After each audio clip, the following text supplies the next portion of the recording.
Alright guys, just before we get started, I want to take a second to tell you about a game I've been playing on my iPhone. You can get it on iPhone, you can get it on Android, all the tablets and what have you. It is called the Muscle Hustle app. They are good friends of the show, and they were hooking us up with codes to sort of help you guys get ahead if you were to decide to play the game. But unfortunately, in the latest software updates with iTunes and what have you, the codes aren't working. So we're trying to get that fixed. But in the meantime, if you click the link in the show notes and download the Muscle Hustle, it's a fantastic game. It's you collect wrestlers and train your wrestlers up, all with unique individual gear and everything to raise them through the ranks from jobber to superstar to legend. You go around collecting the titles, and you can even play with your friends. So unfortunately, no leg up to offer you, but if you hit the link in the show notes, it will let them know that we sent you, and it'll help us out, it helps them out, and it helps you out because it's a really fun game to play. So check out the Muscle Hustle app on iOS, Android, and all your mobile devices. The link, of course, is in the show notes. Ladies and gentlemen, this is the main event of the evening. Hold one. Andre. You're not good at this. Get out. Let me tell you a personal story about Vince McMahon. You just made the list. Oh my God. Sorry, no speak English. Tell me. Goodbye and good night. Hold two. On bar. It's still real to me, damn it. Tell me. This is the worst town I've ever been in. Hold three. Tomas covers. Three-handle family Gradunzo. Mamma mia. And now, Unchained.media presents the B Plus Podcast with your host, Greg Unchained. It's me, Austin. It was me all along, Austin. Number four. Armbar. I will never retire. I still got 200 more. I got 200 more holes to list. What's up, ladies, gentlemen, boys and girls, children of all ages, and welcome to the most listened to podcast in all of Australia. Welcome to the B Plus Podcast. My name is C-Jaii, and I'm your host this week, as we are joined, as always, by the lovely, adorable Danders. How are you doing, Danders? I'm well. I'm living large, as always. And yourself? Doing fantastic as we head through another 6-hour week of the main roster in WWE. How did you find the week? Yeah, it was good. It wasn't, obviously it wasn't going to be as jam-packed as last week, but I think that's okay. I think that it was it was good. It had substance. It had all the things I like, Becky Lynch, and yeah, I liked it. It was good. Or the Becky Lynch. Yep. But as we do, we'll start with Monday Night Raw. So we had the big dog, Roman Reigns, open the show once again as if he was never gone. I don't know. I actually enjoyed hearing his music first this week. Here comes Roman Oh, no. Reigns. The guy with the biggest pecs. Fuck you, Greg. Yeah. It was good to see Roman back again. I think that I don't know, I felt like he's a lot more relaxed now. Maybe they're letting him go more off script. Maybe he's just allowed to be just a regular guy. I wish we had less of Michael Cole be like, it's the big dog. Yeah, but who would we know who it was if he didn't do that? The only ones I really notice, and maybe it's the only ones he does, but it's the big dog and it's boss time. Those are the only ones I really notice, and they make me cringe every time. But yeah, out comes Mr. Big Pecs himself. Yeah, so Roman Reigns comes out, goes on about how Seth Rollins was the one that ran the show while Roman was gone. So he calls Seth out and he goes, you know what, we need one last run. We need to do this one more time. Seth's like, you know what? Yeah, sure, let's do it. I'm in. Eventually they call out Dean Ambrose, who just stands on the stage and then gets a guitar smashed over his back by Elias. Because of reasons. Yeah, I am just over like the Shield. It's like the Shield are like I don't know, like one of those TV couples, like Ryan and Marissa. I've been watching the OC lately. It's like they're together one week and they're apart the next. I couldn't think of, that's the only couple, like that sort of. You know who I would have gone with? Probably Jess and her someone. husband from Married at First Sight. Yes, they're Jess and Mick. Jess and Mick, there we It's go. like they're fine. Or maybe Cyrell and Nick, because it's like everything's fine, and then Yeah. what did the Cyrellicane? What did they call it? I can't remember. Hurricane Cyrell or something. Yeah, Anyway. Hurricane Cyrell. Yeah. That's it. So the Shield are officially Hurricane Cyrell, and they just keep appearing. But they're looking for Wobble and Run, but eventually, by sounds of it, at the beginning of the show, it's not so much of a thing. The first match that opens the show is Corbin, Lashley, and McIntyre versus Angle, Balor, and Strowman, with Corbin, Lashley, and McIntyre picking up the win. It seems like Kurt Angle's going into like a full-time wrestling role now. This seems pretty interesting. Interesting is an interesting word for it. It's a thing. I find it interesting on my behalf because I'm like, I watched this guy full-time when he was in his prime, and now he's here just enhancing talent. And that is all I see right now, is he's just enhancing talent and just filling a spot that at the moment hasn't been filled. Yeah, I guess so. It's just when he came back, he was special. And I feel like I say this every week, he's not special. I don't want to see him every week. That being said, I'm done with...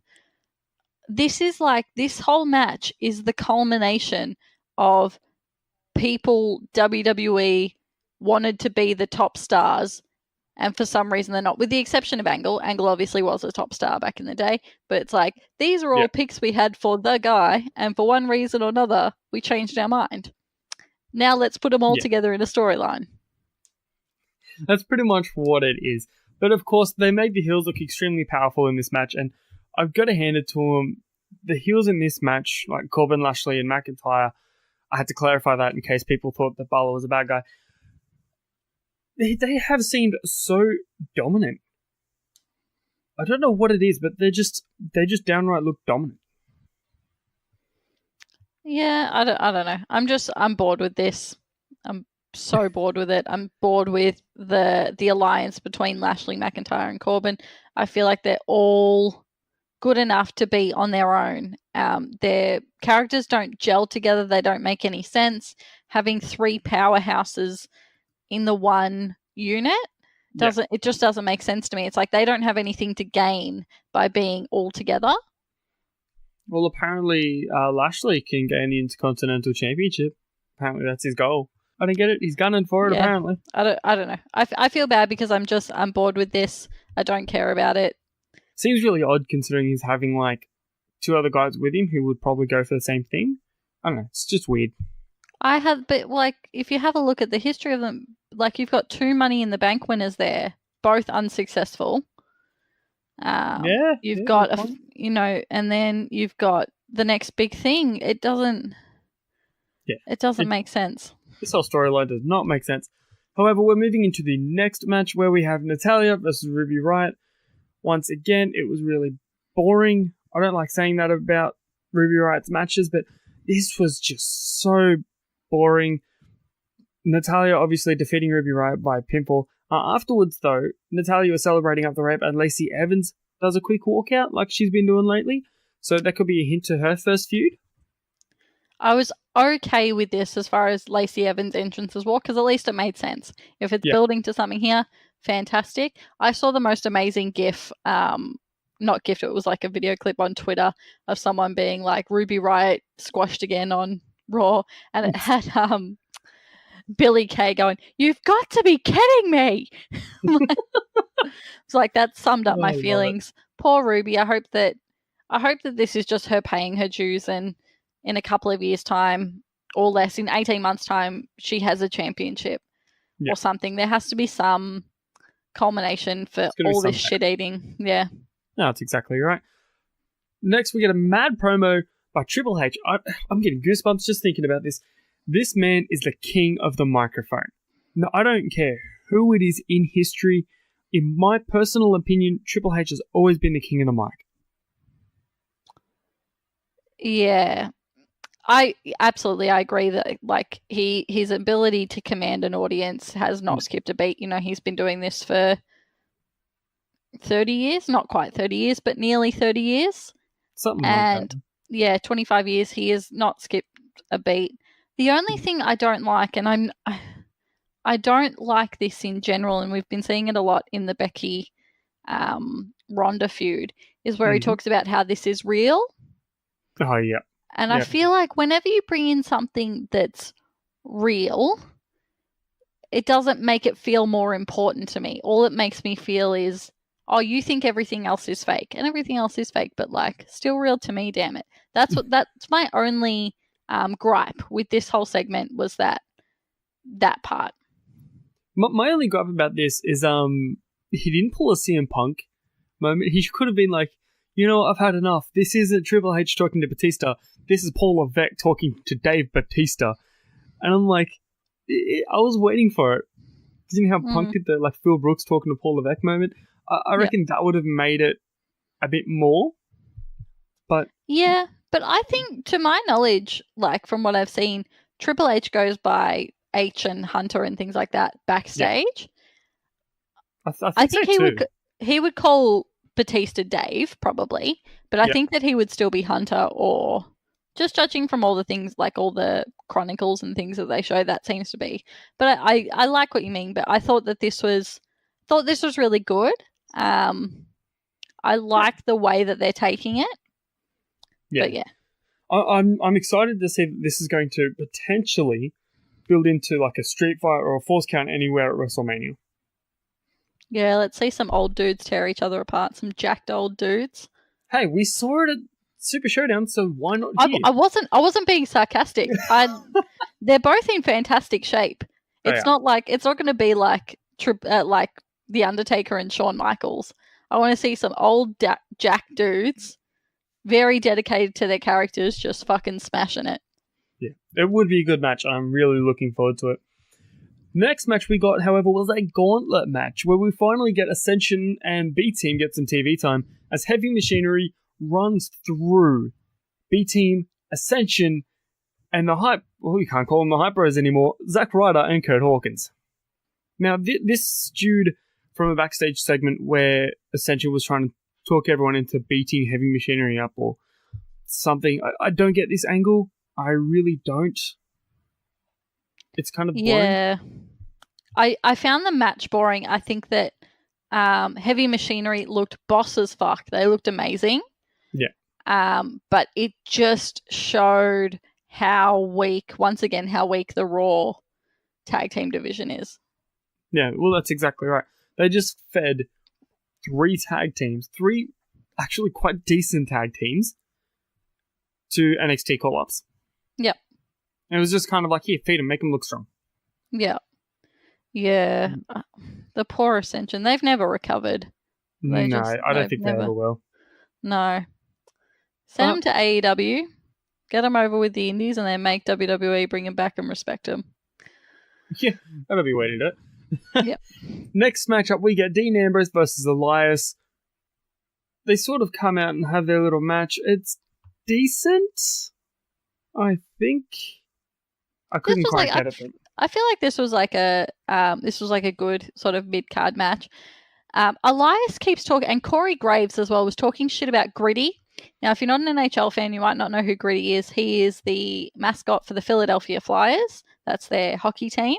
And he's this big, orange, goofy-looking dude. But he's so sweet. He's the best. And fucking Elias keeps talking shit about him, and I'm not having it. All right. Not having it. That makes a little bit more sense, because every time you mention it, I'm like, the fuck is Gritty? Fucking love Gritty. Gritty's the best. I'm not even a Flyers fan. I love Gritty. He's my favorite mascot in all of sport. But yeah, he is a bit weird looking. So yeah, I didn't appreciate Elias shit talking. And Gritty actually tweeted at Elias today, just being like, "Just you have no class, Elias," is basically what he said. Leave the mums out of it. But yeah, this was okay. I don't know what they're doing about Dean Ambrose. I'm being told that the whole being released thing is a work. I don't care. I'm like, I don't You've made it so I don't care about Dean Ambrose. I don't care about the Shield coming back together. Yeah, I think you're right, 100% right. It doesn't seem like it's going to happen. I don't know. I'm over the whole, is he leaving? Is he not? Just let him leave. Give him time off. That's all I say. Yep. But, however, the next segment, which was actually pretty decent for I found this quite cool in a sense. Like, I know we spoke about it earlier. But following the Elias Dean Ambrose match, Dean had some struggling to get to his feet. Seth and Roman come out. A big dog, Roman. Anyway, the man with the wettest hair comes out, and they can obviously see that Dean's like, nah, he doesn't want anything to do with it. Starts leading through the crowd. Then Baron Corbin, Bobby Lashley, and Drew McIntyre make their entrance one more time, saying that they're over the Shield, and start attacking Seth and Roman. However, Dean Ambrose helps make the save. They clear the ring. And I popped for this moment, probably because Seth and Roman actually showed excitement for it this time instead of just having their stern face. But they did the whole fist meeting in the center, and the crowd went nuts. Yeah, this was okay. This was good. Sorry, this was enjoyable. If not, yeah, a little bit. It was a little bit odd. It's odd that the other team, the Corbin, Lashley, and McIntyre, they need a name because that's too long to just keep saying. Yep. But yeah, this was good. It was enjoyable. I do like seeing the Shield back together. But this is just, it's halting the whole thing of Seth versus Brock, and I feel like they're detracting from the fact that we've got another pay-per-view where Brock isn't on the card. I think that's what it is. Yeah, and it's detracting from, if you remember when Seth came out after the Royal Rumble and everyone was like, slay the beast, and it's like, that is being put second for the whole Shield thing. Maybe they're building it up that Roman's going to cost Seth the belt at Mania? No, don't say that. I know. The only reason I don't want that is because it means that Brock still has the belt. That's the only reason I don't want that. But if we got a little bit of heel Roman...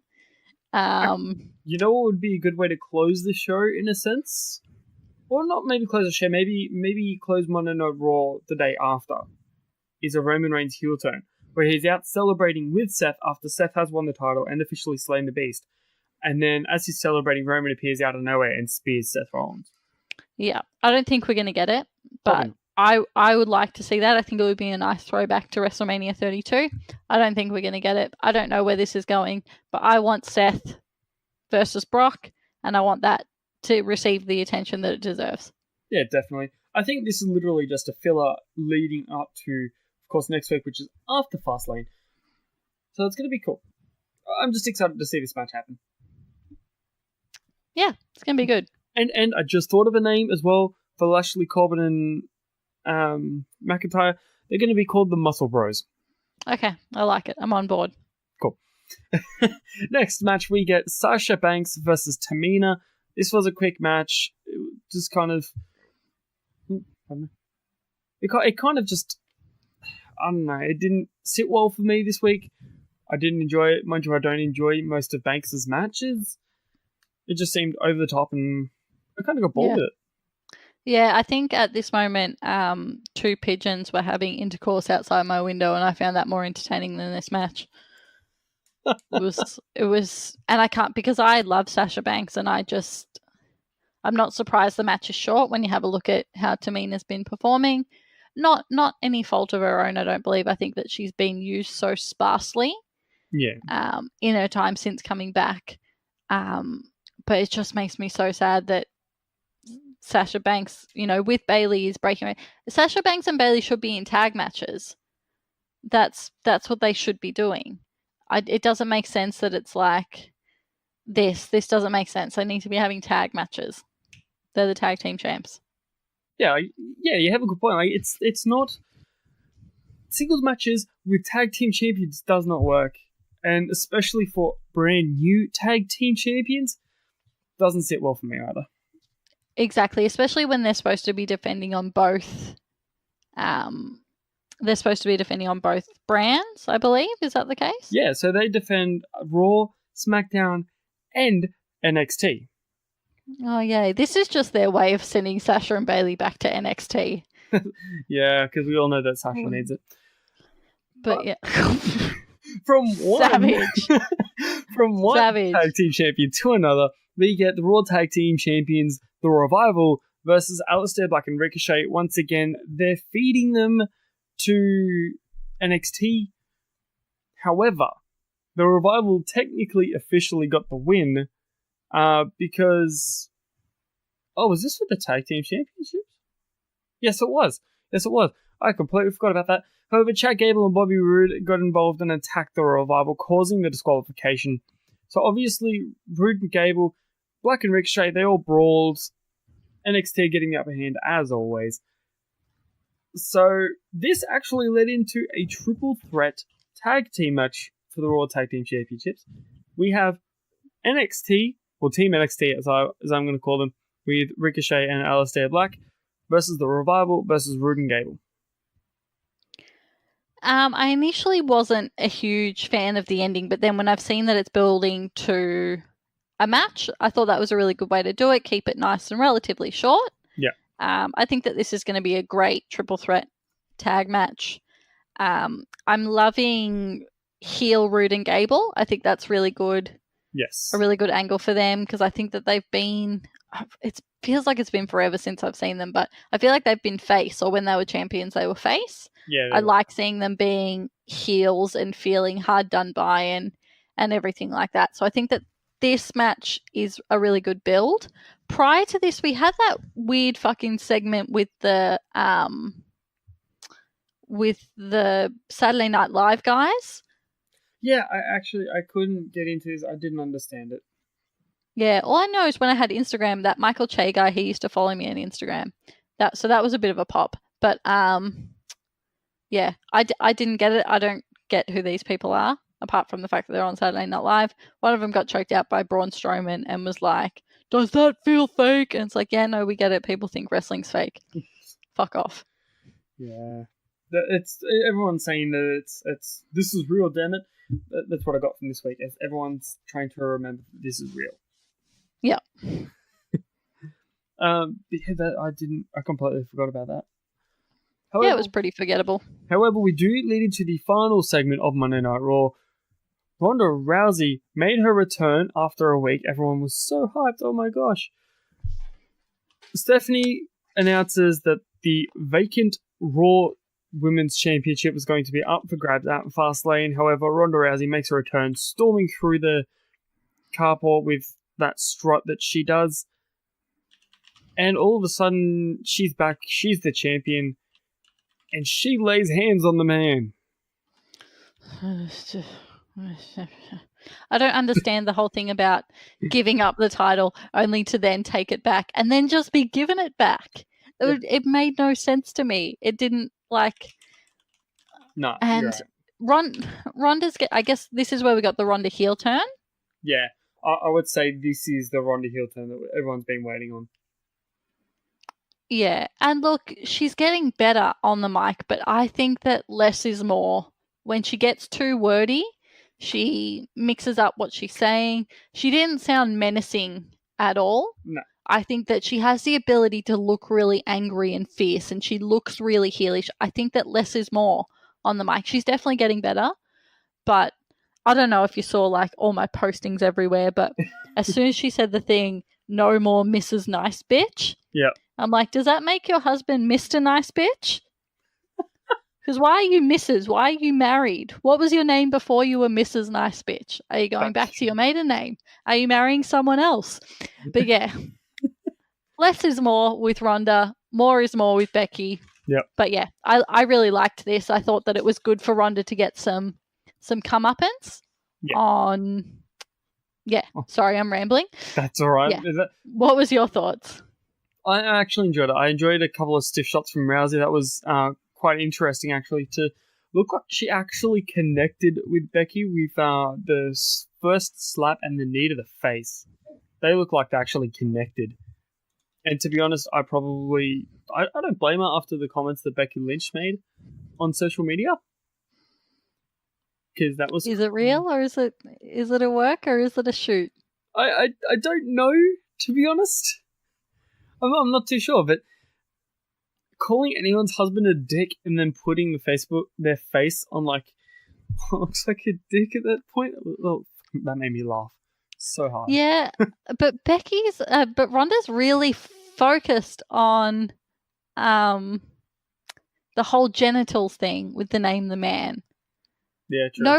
No one of reasonable intellect hears someone saying she's the man, like that Amanda Bynes film, and thinks, oh my God, Becky has a dick. Like, yeah, Rhonda's just all about the penis references.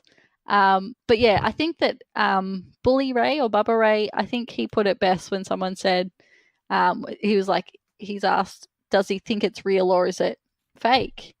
Or is it a work? And he goes, isn't that the magic of it? Yeah, that's a very good point. Yeah, I really like the way that they closed out this show. I think that it definitely had some low points, but it was a pretty solid Raw. Yeah. It wasn't as good as last week's. That's exactly right. But yeah. It was decent for one leading into a half a pay-per-view. Promotional consideration paid for by the following. Hey, Greg, curious question for you, man. Have you been shopping recently? I have not. Mate, well, I've got some good news for you. I know you're not a big fan of crowds, as most of us here at the B Plus aren't. Have you heard of Threadbox? I have heard of Threadbox. Man, then you would know how good they actually are. Man, I just received my first crate, and holy moly, I'm amazed. Guys, if you're listening, go check out threadbox.com.au, and they have everything from hats to socks to shirts to pants. It's fantastic. With email to a personalized stylist and customizable crates, it's honestly one of the best things I've had. I don't know about you, Greg, but I really enjoy it. I got a crate the other day, and they gave me new jeans, a couple of new shirts, and the cool thing is, one of the shirts I tried it on, and it was a little bit long for me, and I thought this accentuates how short I am in person, and so I sent them an email, and I was just like, hey. This shirt, I feel like it makes me look really short because I'm kind of short. And they were like, send it back. We'll give you something else next month, like an extra thing. So I'm going to send that shirt back. And then next month, they're going to send me out something else. And I said to them, I've got lots of shirts. And they were like, well, we'll send you some accessories. And that's how Threadbox do it. It's kind of fantastic. See, how good's that? And with our special code, the B Plus 15 at checkout, actually saves all our fans 15% at checkout on their first box. How cool is that? Yeah, so head to threadbox.com.au today and use the code the B+15 to get your first box as soon as you can. Hey everyone, just want to take a second to tell you about one of our new sponsors, Outbreak Nutrition. Outbreak Nutrition are creating supplements for survival, sharper minds, quicker reflexes, all the energy you need to take your performance to the next level, whether that be on the field, in the gym, on the gaming field. That's right, they have specifically designed gaming supplements as well to help you focus on those late night sessions. They even sell coffee, you guys, at Outbreak Nutrition. You can get coffee pods, you can get coffee beans, you can get supplements for the bedroom as well if you want to enhance your performance there. These are performance enhancing supplements for every aspect of your life, specifically designed by gamers, for gamers, to stay fit and healthy in the gym, to stay sharp and focused on the game, and to dominate in all areas of life. So check out outbreaknutrition.com, and for being a listener of our podcast, they will give you 10% off your order when you enter the code B+. That is BPLUS at checkout. So make sure, if you want to stay on top of your game, if you want to take your performance to the next level, outbreaknutrition.com, enter the code B+ at checkout. But then we lead into SmackDown Live, where the show opens with the new Daniel Bryan. I hate calling him the new Daniel Bryan. The show opens with Daniel Bryan and his vegan half-brother, Rowan. I say half-brother because Daniel Bryan's only like half the size of Rowan. Yeah, fair call. Fair call. Together they make one normal-sized human being. Yeah, that's exactly right. So they come out and then they're here saying that Vince came out and replaced Kofi last week, which was good. But he replaced someone who used to throw out pancakes to someone who eats them. Yeah, I didn't like the fat shaming of Kevin Owens, but I think that it really works with Daniel Bryan's character. It did. I think that's some good heat there. Yeah, I really liked this. I thought it was really good. Right, I'm never a fan of that sort of promo done, especially with the whole Piggy James segment. That full turned me off for like a solid 6 weeks of WWE programming. I was like, I don't want to deal with that. But when The difference being, though, Mickey James isn't remotely overweight. Kevin Owens, he likes his pancakes. He's living large and in charge. He's, cushion for the pushing. Yeah. He's a burly dude. And there is a weird double standard that it's more accepted because he's a man. But yeah, no, I definitely see where you're coming from. Piggy James. Poor Mickey James. Yeah, so eventually this turns into a brawl with Kevin Owens, I think, got himself the upper hand. I actually can't remember. But I think so. No. So it came into a brawl between champion and challenger. Rowan sort of reintroduced himself into the mix after being pushed out a little bit. And eventually Rowan and Brian walked out standing tall. It didn't add any excitement to the match coming into Fastlane. It just kind of made it seem the same. Yeah, I like that this actually put Rowan into a match because I've been like, what's he doing? He's not super over, but he's too good of a performer to be Daniel Bryan's bodyguard. This ain't his first rodeo. He's been a tag team champ and,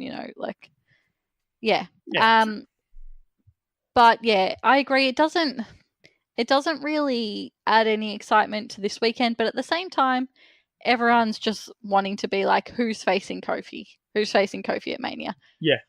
It was also interesting, I think, that we got face Kevin Owens because I wasn't sure what way they were going to go with that. I hope he stays face. He's good as a heel. Like, he's one of the best heels in the business. But I think have him run as a face for a little bit. Run him as that family man. Like, it just makes it more interesting. I think it's hard for international people to appreciate his heelism because he's very likable. Because a lot of what he says is anti-American, which makes it a lot harder to hate him. Because I'm not anti-American, but I agree with a lot of the things that he says that when it's meant to be getting cheap heat. So I wouldn't mind seeing him face for a little bit. Yeah, well, that's exactly right. The next match, or the first match technically of SmackDown Live, was Jey Uso versus The Miz. I love how the little promo right just before the match, they were like, Shane he's cool. His shoe game's not that great, but he jumps off this and jumps off that and then turns around and he's like, I'm going to jump off the WrestleMania sign. I'm like, oh God, don't give him ideas. Wasn't this part fantastic? I loved that, the Usos, when they are going back and forth on each other, yes, they work so well. Obviously, they've been together their whole lives. So, I loved this. I loved their little back and forth, their little cheap digs. And when it was like, oh, but have you seen his sneakers? I was like, shut up. I thought it was really good. It gave me the lols here. Lots of huge popping. Yeah, that's exactly right. It was, I don't know why, but it made me excited for the singles match. I'm not a fan of tag teams doing singles, but yeah, this it got me excited. But eventually we saw The Miz defeating Jey Uso after a quick distraction. So Miz and Shane co-besters are getting some momentum heading into Fastlane. Then we have the match. Yeah. This is what I thought was the match of the week. R-Truth's United States Open Challenge. He's so funny. I don't know. He's been given sort of, I guess, the creativity to be silly funny, but still really clever. Yeah. Whereas previously it was really sort of dumb slapstick humor. Yeah. The whole thing, my childhood hero, John Cena. I was so hoping that he would hold the title till Mania and then hold an open challenge at Mania and it was going to be John Cena. That would be amazing. But yeah, I really liked this. I think I didn't expect Joe to come out at all. I don't think Truth did either. Did you see his face? I know. But yeah, and I thought with the Mysterio run in again and then with Andrade being added, this was, I agree, fantastic match. Yeah, it was really good. And in the end, after a fantastic match, we saw Samoa Joe, the Samoan wrecking machine, I guess you could call it, Samoan submission machine, winning his first main event singles title, or main roster singles title, I should say. New United States champion. Isn't that bizarre that he hasn't won anything on the main roster? He's been up for 2 years. Yeah. Now? 2 years and he Insane. finally won something. Yeah. yeah, I was really happy for him. I don't think Truth really needs the belt, to be honest. I think that No. if they keep giving him the time and the creativity, the flow with Carmella is really awesome. I like that a lot. Yeah. I think I Corey Graves is don't a bit jealous though. Oh, sorry. Yeah, I know, right? I don't know if they've broken up her and Naomi, or if maybe they weren't a tag team, if they were only a tag team for They weren't a elimination. thing. It was literally just a whole, hey, we don't have anyone, can you take a place? Yeah. Yeah, I really liked this. I thought it was fantastic. And as much as like I would have liked Truth to have a longer reign, having the belt on Joe gives it that level of legitimacy. I think when it's on R-Truth, it's always going to be a little bit of a gag belt. Yeah, definitely. But yeah. Yeah, like, I'm excited. Congratulations to Samoa Joe for becoming the new United States champion. I'm really excited to see who his first challenger will be. I would really like to see John Cena versus Samoa Joe eventually, and I'm hoping that's at Mania. Because that would be good. That would be a good match. But those guys have known each other for years. They've trained together. They traveled together. I'd be excited to see what they can do in a match. Yeah, absolutely. Book it. Yeah, definitely. Hey, I didn't have shit booking this week. The night is young. That is true. Next match, we get NXT, Ricochet and Aleister Black versus The Bar. Once again, Black and Ricochet remaining undefeated in the main roster. And, well, technically not undefeated, but undefeated via pinfall, if we're looking at it as Asuka sort of way. And, yeah, they get the win over The Bar again in a decent match. Mm-hmm. And then after the match, of course, Rusev and Shinsuke come out, started to attack Team NXT. Hardy Boys making the save, and of course, the good guys stand tall in the middle of the ring, and the Hardys take off their shirts for some reason. We got Hardy Boys. This looked like Matt Hardy. It didn't look like Woken Matt Hardy or anything like that. He had the slicked back hair. Yep. He had the velvet, like, 90s t-shirt on, which he takes off. He looks fucking fantastic. He looks ripped as shit. He's in the best shape of his life. He could go for another, 5 years, I reckon, 5-10 years. Maybe not 10. But at least another 5 years by the looks of it. But we all know he's starting to wind down his career. The Hardy Boys are back. Woken Matt Hardy has officially been shelved by the looks of it. But this is going to be good. Yeah, absolutely. I hope that this leads into something. I hope that there's another big sort of tag, maybe another 4-way tag for Mania. Get as many teams in. Yeah. Please put it on the main roster. I don't want any more tag belts on the pre-show. But no, if anything, by the looks of it, it'll be the Raw tag team titles on the pre-show. Yeah, for sure. I'm just having a look at this picture that I've brought up because I looked up shredded Matt Hardy, and he's next to Ricochet, and I think Ricochet has a 10-pack. He doesn't have a 6-pack. There's at least 8. There's at least 8 there. Look, and then there's some weird things off to the side. What a shredded man! What a fucking fit division in comparison to the Raw tag division. SmackDown is killing it. No, that's exactly in the tag division. Speaking of killing it, we get Naomi getting squashed by Mandy Rose, as always. Poor Naomi cops the brunt of the force coming into Fastlane, getting quickly buried, trying to make Mandy Rose look strong. I didn't understand this booking. They should have put someone else in Naomi's place. Yeah, I was gonna watch the replay of the pigeons fucking outside my house instead of this, but I couldn't seem to get it. This was dumb. Yeah, it was just dumb. Everyone looked dumb. I don't think Mandy Rose looked strong. No. She just looked opportunistic, and it was It was just you're better than this, SmackDown. Do better. Pretty much. But as Naomi and Sonya Deville are heading back up the ramp, Asuka sort of meets them at the top, beats the holy hell out of them. So there goes Mandy Rose's momentum heading into Fastlane. So if she had any. The next and final match of SmackDown was Kevin Owens versus Rowan. As you said earlier, it's good to see Rowan actually do something. Yep. Rather than tell the crowd just to shut up. Yeah. But yeah, it was decent. It was an alright match. I actually like to see these two go at it because they're both really good competitors. A lot of people don't realise that Rowan can actually move. Yeah, that's what I'm saying. He's too good to be a bodyguard. unless he's going to be like a fighting bodyguard, like a Diesel. He's like kind of like Diesel Yeah, at the moment. that's a very good point. Yeah, I didn't mind this. It was okay. Yeah. So mid-match, of course, Owen starts attacking Daniel Bryan, who is sitting at ringside for commentary. Eventually, Bryan does fight back, causing the disqualification. The heels start beating down Kevin Owens, so we get Rowan beating him down, Bryan beating him down. Owens is on the floor, laid out, and hit the music for a returning Mustafa Ali. Yeah, it wasn't Sami Zayn. I swear it was going to... When, in the opening segment, when Daniel Bryan was like, "You've got no friends left," I'm like, oh. Yeah. But no, Mustafa Ali, back. Awesome. Loving it. Yes. It's good to have him back on SmackDown after his... was it an eye injury? I don't know. I thought it was a concussion, but I guess I can't remember. But he's back, looking fit as ever. He's, of course, he may even be at ringside to help out Kevin Owens this week at Fastlane. Yeah. Which is interesting. And then we get the final build for Fastlane, where we get Becky Lynch versus Charlotte Flair.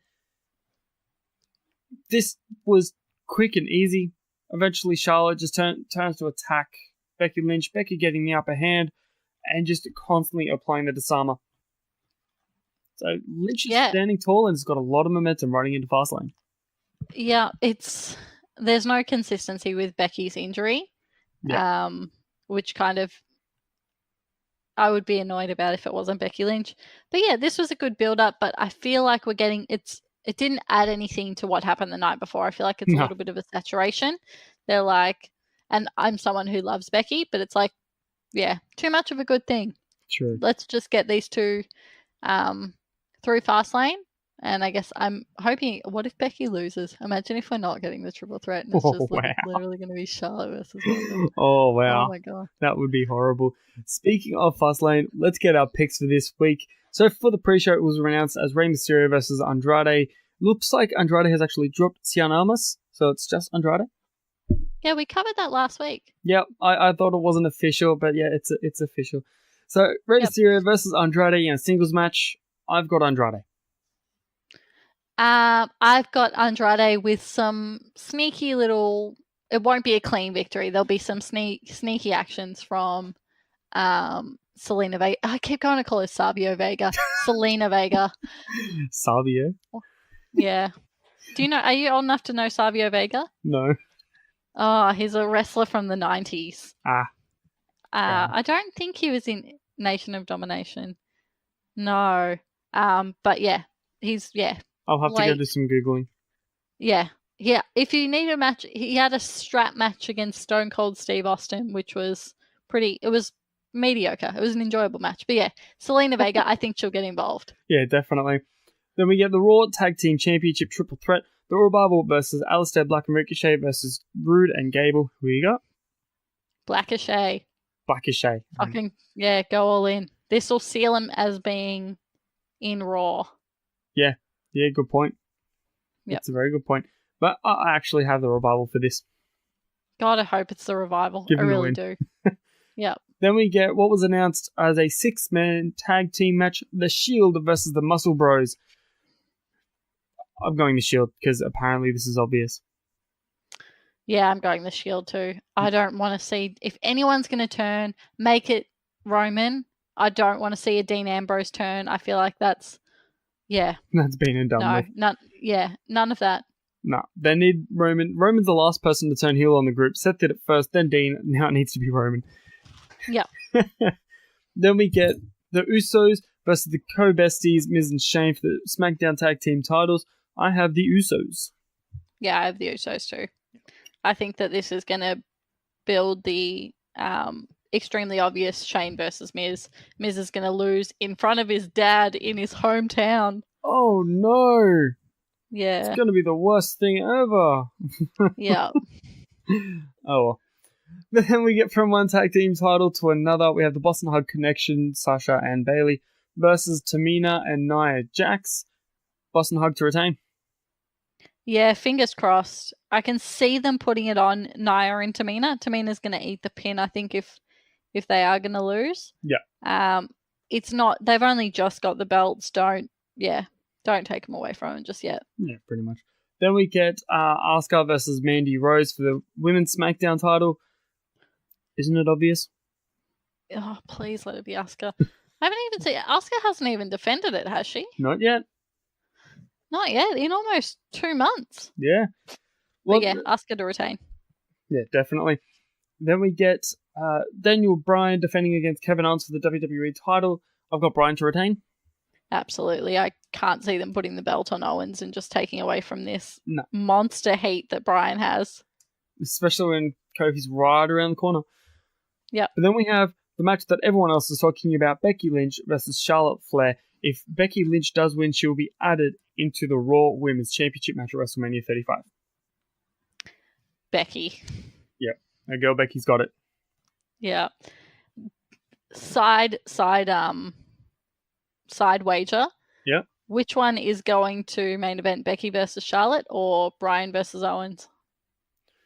Ooh, I've got the girls. I've got Becky. I think that it'll be Bryan versus Owens only because that's a championship match, and I think that a championship match should always take preference. And then let's give us the girls in the main event next month. All right, that sounds like a great idea. Solid plan. All right. No shit booking. That's exactly right. Do you have the 205 results that we can maybe run through super quick? That's exactly right. Yeah, at 205, heading into WrestleMania, I have the Cruiserweight Championship number 1 contenders tournament. Holy hell, that's a mouthful. Ono Lorcan defeating Humberto Carrillo via pinfall with a half Nelson suplex. Mike and Maria Kanellis are obviously complaining that Mike's not in the Cruiserweight tournament by the sounds of it. However, his local opponent was the one and only Evolve's Colby Corino, who made his appearance on 205 Live. So that was pretty interesting, although he did eat a loss. Sort of. It was really, really strange because it went to a no contest. So I'd say it was technically a loss on Colby. Then we get Cedric Alexander defeating Akira Tozawa. So we've got Cedric Alexander and Ono Lorcan going forward, potentially facing each other next week's 205 Live, heading into WrestleMania. Solid. Yeah, that's pretty much it. The 205's not as long as the main roster, so yeah, it's kind of quick to run through. Yeah, fair call. But that is everything from the WWE Universe and the main roster. You will hear from Greg and Big Boy Mikey on NXT heading into their shows. That is all for this week. Have fun at Fastlane, ladies and gentlemen. Danders, where can people find you? You can find me on Twitter at Danderfield, starting fights with your mum. Don't add me on Facebook. We're not friends. That was a new one. Yeah. My name is C-Jaii. You can find me on Instagram at CJs_world. However, we collectively are the B plus Wrestle on Twitter because Wrestling wouldn't fit. But we are the B plus Wrestling everywhere else except for Patreon, which is just www.patreon.com/the B plus. If you want to get on our mission to watch global and support local, that's the place to do it. Every dollar that comes in goes towards growing the show and helping the word get out about Aussie Graps. So get on it, guys. You can enjoy some fantastic goodies there. Don't forget to like, share, and subscribe. Leave us a 5-star review if you feel so inclined. And as always, thank you for listening. Hold one. Arm drag. You're not doing this. Get out. Let me tell you a personal story about Vince McMahon. You just made the list. So, no speak English. Dummy. Goodbye and good night. Hold 2. Arm bar. This is the worst town I've ever been in. It's still real to me, damn it. Dummy. Hold 3. The moss-covered, 3-handle family Granunzo. Mamma mia! It's me, Austin. It was me all along, Austin. Number 4, armbar.